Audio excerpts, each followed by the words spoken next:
Welcome to the Professionalist Real Estate Investing Podcast with your host, Tony Jacobs. This podcast is not just about making money. It's about creating a legacy that stands the test of time. From analyzing market trends to mastering negotiation skills, we will leave no stone unturned as we guide you through different stages of real estate investing. We will bring on industry leaders and share stories from the good, the bad, and the downright ugly. So now, it's time to level up your real estate game. And there's no better way to do it than right here with us at the Professionalist Real Estate Investing Podcast. Welcome to the Professionalist Real Estate Investing Podcast with your host, Tony Jacobs. This podcast is not just about making money. It's about creating a legacy that stands the test of time. From analyzing market trends to mastering negotiation skills, we will leave no stone unturned as we guide you through different stages of real estate investing. We will bring on industry leaders and share stories from the good, the bad, and the downright ugly. So now, it's time to level up your real estate game. And there's no better way to do it than right here with us at the Professionalist Real Estate Investing Podcast. What's going on, world? Another episode of the Professionalist Real Estate Investing Podcast. I got my G over here. Who? Rocky, my man. How you doing today? I'm doing good. Yeah, just had to bring you on because me and you, we hook up a lot when we get some time off and we get to talk about real estate investing and everything. Just want to let the world know who you was and everything and who you are, who could you be. But what made you get into real estate investing? Oh man, I was thinking about that. I was thinking about that on the way here. It was a lot of things. Just try to not work for someone else, work for myself. Oh, definitely true. And I just feel for the future. I wanted my money to work for I wanted my money to work for me versus for someone else. Exactly. Yeah. Oh my God. I think the biggest thing for me was like my future because I have a wife and kids now. Yes. So before it was like investing, it's more like grinding, making money, be able to buy what I want kind of stuff. Now it's like, what can I leave my family? And I had money saved up and 401ks and stuff like that, but it wasn't doing nothing. No, just sitting there. And when the 2008 market crashed and Bitcoin, all that stuff jumped up, I'm like, dude, I stumbled upon a podcast. It was like, what do you do with your money? Right? Yes. If you have a 50K, 100K in your bank account, it's literally losing money with inflation every year. I was like, it hit me so hard because I'm like, they're right. Gas prices were $3, $4, $5. And I was like, dude, gas prices are going crazy. But my money was just sitting there doing nothing, and I stumbled upon. First of all, I stumbled upon the stock market. Mm-hmm. Oh yeah, put your money in the stock market. Because I have a 401k, so that's basically what I was doing already. Yeah. Put your money in the stock market. You can make money this way. Did all the data work and everything. I did okay, but then I lost money. Then I did okay, then I lost money. But like that. And the money that I made, hard-working money, was gone. I was like, I might as well go to the casino. Exactly, right? Yeah, I'm going to bet all this. Yeah. So I started looking into real estate. Real estate was more substantial. It was a foundation. You can't just take the money out, someone can't take it from you. It builds. It was just so many different avenues of wealth with real estate, with appreciation. Someone else basically paying your bill for you, cash flow and stuff like that. So I was like, let's try that. To build that foundation for the future for my kids, my retirement. So that was the biggest thing. That's good because that's how the wealthy do it nowadays. Is real estate is like the number one investment. Overall, the number one investment is yourself. Yeah. But then with helping with real estate, oh man, that makes life so much better. Oh, so much. Yeah. I don't think there's one billionaire or millionaire that doesn't have something in real estate. Exactly. Yeah. They all got real estate somewhere. All the time. And it was basically like with me and you, how me and you met. We worked at the same place, and then I remember you was new, and I was talking to some about real estate, or we having a full-fledged conversation, and you're like, hold on, how much time has gone by? We probably need to get back to work. Yeah, from that day on, man, me and we've always linked up every time. Yeah. Yeah, I heard you talking about real estate or something. That's when I started, you know what, this stock market thing is working out. So I really started looking into real estate. And I heard you talking about it, and someone was like, oh, Tony's into that. I think it was Kate. Yeah. She was like, oh, Tony's into that. I'm like, all right, cool. Yeah. because a lot of people were into it, right? Yes. But it wasn't that you were into it. It was that when I met you, it was like, this is my guy. Yeah. It's 6 o'clock in the morning. I ain't trying to be here right now. You're into real estate and you're doing it. Yeah. I was like, oh heck yeah, this is the guy I can build a relationship with. Yeah. It's good. And that was just a great connection because real estate, I eat, live it, breathe it 24/7. I was watching something today with real estate. Every day before I go to bed, I'm really reading about real estate because it's an engine that's so strong. I think of it as the world because as I've always said, God's not making any more land. He's not making any more dirt. Yeah. Someone needs a place to live. Someone needs a place to live, man. Someone needs a place to live. Besides getting into real estate and us meeting up and everything, what can you tell somebody who's not really wanting, they don't know about much about real estate as to how they need to go about to get into real estate and find out what it's about? What are some avenues where they can find out information? Honestly, it's out there. I mean, Google these podcasts.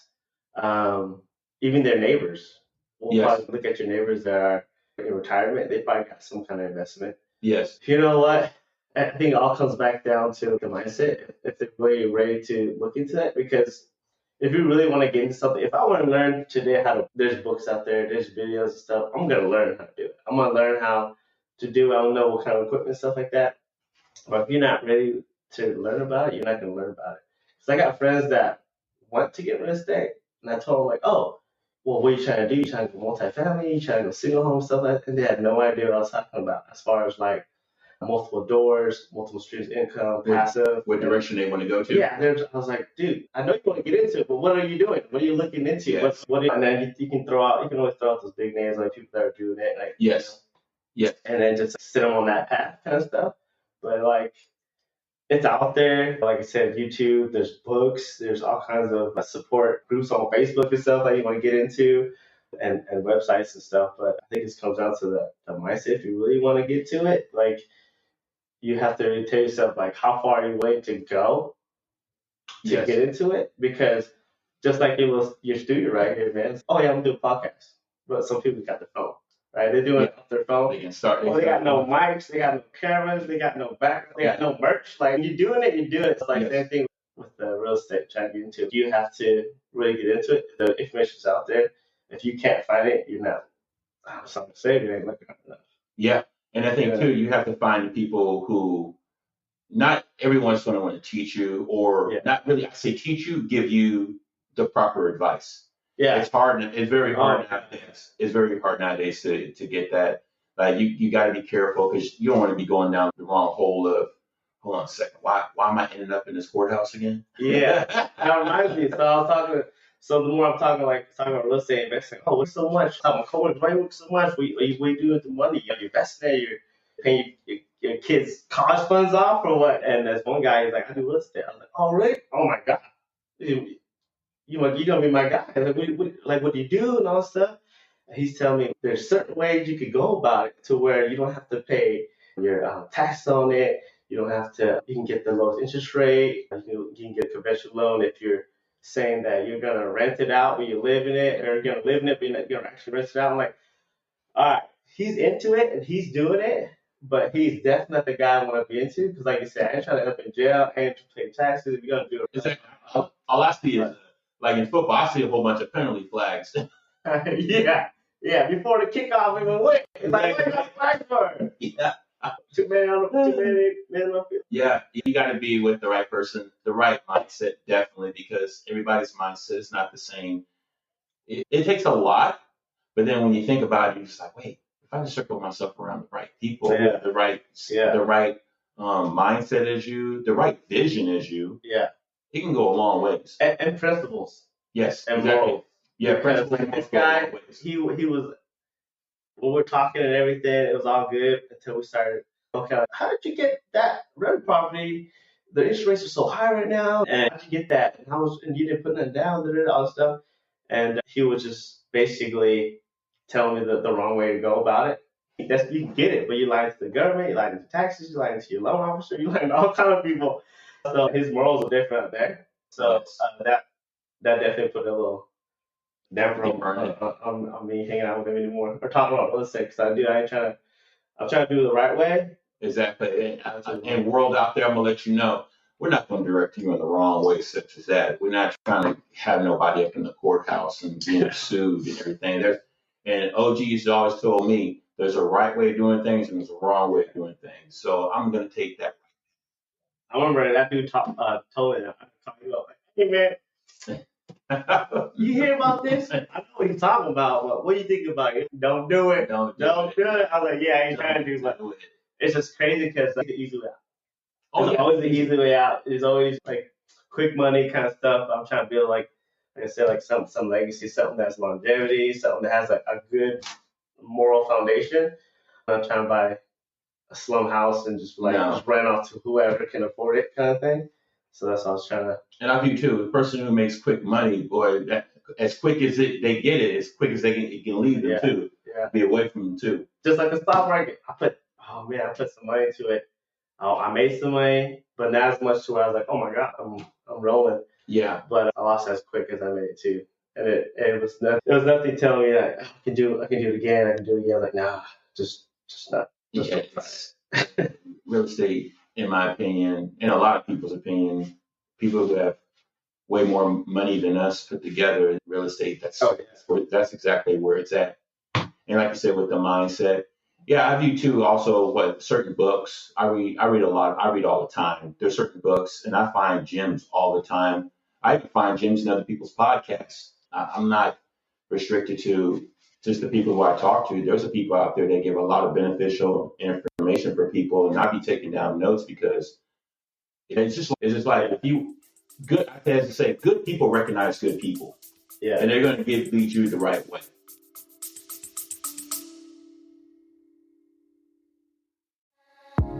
Attention realtors.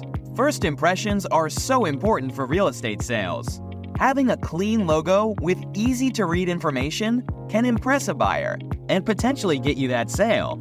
Here at Boundary Waters, we excel at first impressions.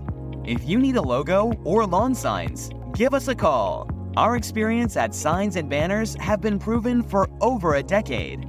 Give us a call, 530-221-2151. Again, that's 530-221-2151. Boundary Waters Screen Printing, home of the Surf Ninja.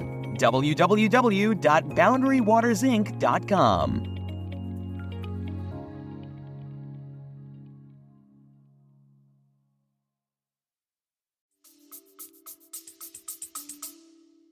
Yeah, I remember. Yeah, you said that on your podcast. I like that. Yeah, it's so true too. Yeah. So what is going to be your next endeavor? Because I always view it as with me probably starting a podcast, and I just want people to know other people out there with the professionalism in real estate and what path they want to take, and give advice to people out here in the world. What is your next avenue when it comes into real estate investing? Because I view it as even if you haven't started something, speak it into existence. Mm-hmm. You speak it into existence, it's going to happen. It's going to take time. It's going to take effort. It's not going to be a real quick, but it's going to take time and effort, and keep it consistent. Yeah, you're going to go about it the right way. What is your next avenue? Is it multifamily, mobile homes, maybe getting a house to start off? Like, where in the line, where do you think you're going to start off at? I think for me, doing it by myself. My wife has partners and everything, but I do it for myself with my own income and my own business. Starting, I'm going to go with just residential. 3-bedroom, 2-bath is where I would like to start. But I'm definitely open up to multi if it's the right syndication. Yeah, right syndication, or even if it's a duplex, fourplex, something like that. I'm trying to do a lot of research and read on like when you have that. Okay, you got to do more tenants and everything. Like how does that work? With moving in, if you buy a you buy a fourplex, and someone's already living in there, but you have to, when you buy it, they're probably under the basic rate of what you would rent it out. You go, how do you knock on that door? Hey, I'm Rocky, I'm the new owner, and your new rent's gonna be and things like that. Because single family homes, I pretty much got it as far as when you rent it to one person, family usually, and you deal with them. That's it. You pretty much, they're paying for your home loan, taxes, and everything like that. And if you're lucky enough, you'll make his passive income off of that. So that's probably the easiest thing right now, and starting a business and using that home for deductions and things like that. I think tax benefits, and just getting into it, just starting my first investment. The first one, no matter if it's your first as to getting it your own or in a syndication or in a real estate, it's always going to be the hardest. But from that point on, it'll get smoother with time. Yep. It'll get smoother with time. Do one, you can do another one, you can do another one, and slowly but surely, off another podcast, you gotta someone started off just like me, and they did so many residentials, and they got into fourplexes, duplexes, whatever, and then slowly it just started growing and growing. Now they got apartments. It's like it took years to build that foundation and the credit and all that good stuff, but it just takes time. I tell people it's a marathon. It's not a 100-meter sprint. That's right. It's a marathon, and the more you're good at it, the better at it, the more knowledgeable you're gonna be for yourself and for others too. Yeah. So I was thinking of another thing too. Can't remember off the top of my head. It comes with real estate investing also. Oh, I remember now. I was watching this little video part. Do you view a house as an asset or a liability? Depends on living in it. Say your own house. If you're living in it, I see it as a liability. Okay. Because your value in the home is locked up unless you pull a key lock or something out of it. Yes. I bought a house right now 3 years ago, and I'm constantly putting money into it, and the value is appreciating. But until I sell it or take money out of it, it's almost like a money pit going into like a boat. Like you buy a boat and it keeps breaking down. You don't drive it nowhere. You don't go nowhere when it's winter time. Yes. When it's summertime, you throw money into it, fix it, get it ready, and you just do it all over again. You're not living on it or anything like that. I was with you too, and then I think it depends on the person. One person, and just like what you said, they view it as a liability because there can be appreciation of value when you're putting into the house and everything. But then the other gentleman said he views it as an asset. Yeah. And the reason why he views it as an asset is because your mortgage is locked. Majority of the time, your mortgage is locked. Second, you have equity because the house, be the housing market or what you're adding on the house and everything. Yeah. But with owning a house compared to, so if you own a house, you can do that. But say if you rent a house, your rents go up. Yeah.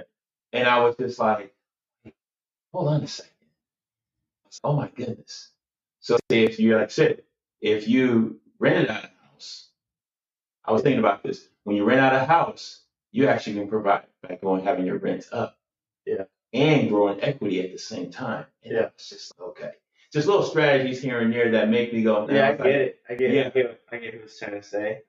It's little things that I hear every day because there's so much, like I said, there's so much to real estate. Oh yeah, so real estate. I can't wait to do the next podcast with my guy in the sub 2 because that sub 2 is amazing. It's amazing how it's done and like how anyone can do it. You don't need to have a degree or anything about it. You just need to know exactly what basically what real estate comes down. It comes down to numbers. Yep. Numbers. Do you want to buy the property or not? Is it going to make enough money for you to even keep? Yep. It's the things you have to weather the storm about. Plumbing is huge when it comes to homes. There's so much other stuff. So much landscape. How the landscape of the property is. Rocks everywhere. You don't want you live just right off the cliff and then you get a bad storm that comes along and then before you know it, your house is just going straight down the street. Yeah. But bro, man, I had to get you on here because we meet up all the time and everything when we have time and everything, and I like that. Start off with the house, and like I said, it'll keep on going. It'll go up. You have no other choice but to go up. My mom always used to tell me, it's like when you're at the bottom, you're right there. You have no other choice but to look up. Yep. That's it. Just gotta keep Meaning, moving. you're not at the bottom, but it's the start. Yeah. You have to start on solid ground, and then you just build yourself up. And I was watching a lot of these videos too. And you can buy a house, you can get into real estate without zero money, kind of stuff, or zero experience. You can if you know the right avenues. Yes. And the right things. But for me, I didn't start thinking about real estate until a couple of years ago. Yeah. I met you, and I was like, oh my God, I started doing my own research and listening to podcasts and started looking at my own financials. And I was like, dude, why not? Why not get into it? Use it as a kind of a savings account for retirement kind of thing and everything. But not a lot of people know the right ways to go about it or have a mindset at 20 years old. If you start investing at 20, I was doing at 20, I damn sure wasn't thinking about investing money. You know, I was blowing that money quick. You wasn't even thinking about anything at that age right there. I definitely wasn't. So just thinking about it now, I was like, oh man, now that I'm actually into it and thinking about it, my mindset's changed. And I started watching the right videos and talking to people and just trying to build that. I'm glad you said the right videos too, because there's some videos out there, and I'm just like, where are they talking about? Right videos, right people. Yeah, this makes no sense of what they're talking about. Yeah. Another thing I was going to say also too is, just don't stop. Don't stop with it. It's a marathon. It's a marathon to deal with this with real estate investing. You got to be around the right people. You got to have the right circle. It's just, and the thing about it is, overall, it'll help your family in the long run. Yeah. It will help you. It'll bring that generational wealth. Yeah. You don't have to concentrate on a 401k. Yeah. Yeah. That's just not the way to go. Yeah. My mindset over the years have really changed as far as I think you talked about too about college. Yes. And like trades and things like that. I was like, I think you guys talked about doctors and going into. I know a friend a couple years ago. He got his doctor's degree and became a medical doctor.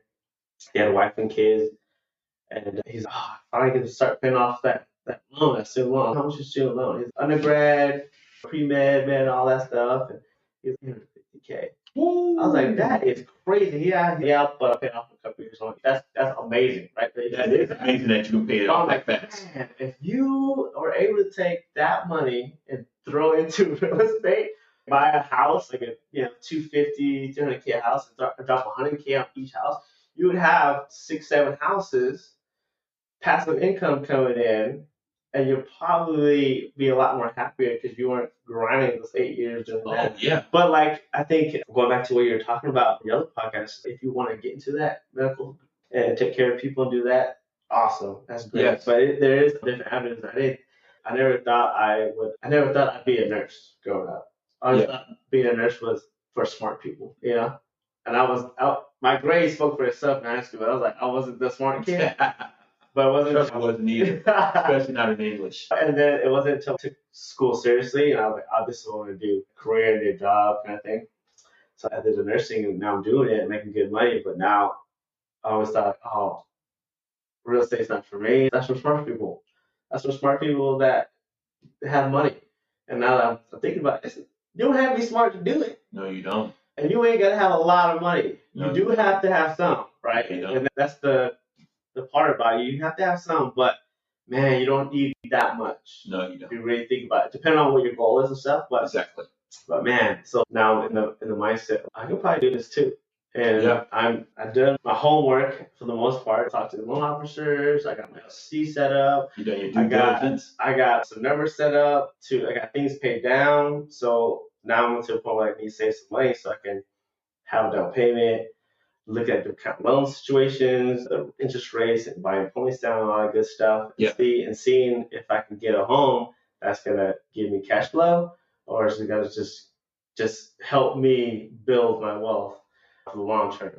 Because even if I ain't making $200, $300, $400 a month on cash flow, that person is paying almost $24,000 a year on the house that I'm building. Yes. Equity and stuff on our side. Exactly. So it's there. Exactly. It's there. Because I had money, I had the plus K sitting in the bank account for years, thinking I'm doing all right. I'm doing all right. Got money in the bank account. But then I know that money is sitting there. Exactly. And then that starts that ball rolling right there. That first one to the second one to the third one, and then you'll be dealing with bigger endeavors. Yeah, sky's the limit. Sky's the limit when it comes to that. Yeah. Yeah, that's it. We'll wrap this up real quick. And if anybody wants to get a hold of me, you go to professionalistrealestateinvesting.com. I'm looking for other people to interview, or you can catch me on the YouTube channel at the Professionalist 23. That 23 is for my man MJ. But yeah, we got another one down right here, Rocky. Glad you came through. Yeah, man. And it's a wrap. Peace.